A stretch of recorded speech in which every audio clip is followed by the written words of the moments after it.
candles over her neck. In all the windows, lights were shining, and there was a wonderful smell of roast goose. For it was New Year's Eve. Yes, she thought of that.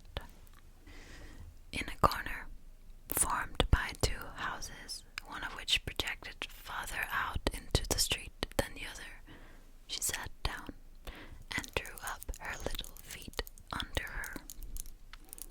She was getting colder and colder, but did not dare to go home, for she had sold no matches, nor earned a single cent, and her father would surely beat her.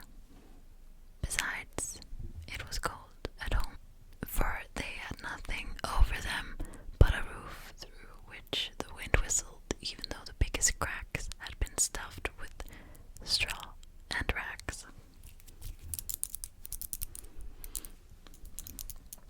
Her hands were almost dead with cold.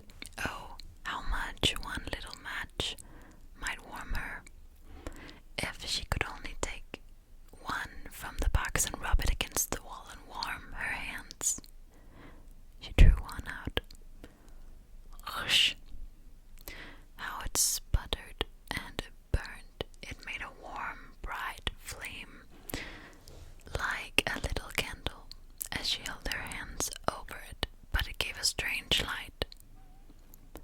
It really seemed to the little girl as if she was sitting before a great iron stove with shiny brass knobs and brass cover. How wonderfully the fire burned! How comfortable it was!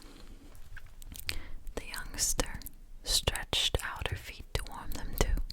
Then the little flame went out. The stove vanished, and she had only the remains of the burnt match in her hand. She struck another match against the wall. It burned brightly, and when the light fell upon the wall, it became transparent like a thin veil, and she could see through it into a room. On the table, a snow-white cloth was spread, and on it stood a shining dinner service. The roast goose steamed gloriously, stuffed with apples and prunes. And what was still better, the goose jumped down from the dish and waddled along the floor with a knife and fork in its breast, right over the little girl. Then the match went out, and she could see only the thick, cold wall. She lighted another match.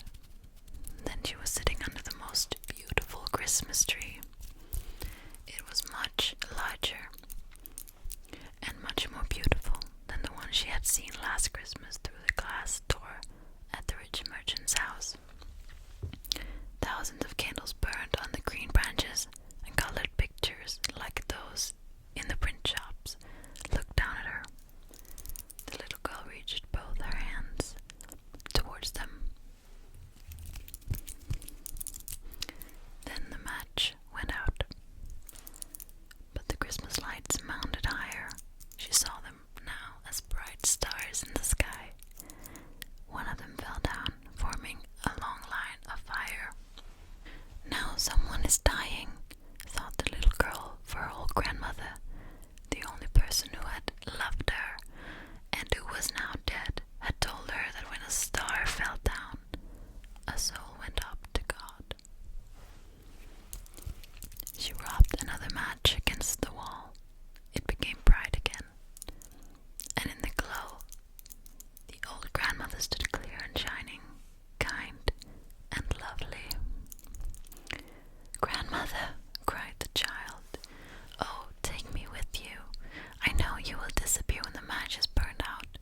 You will vanish like the warm stove, the wonderful roast goose, and the beautiful big Christmas tree."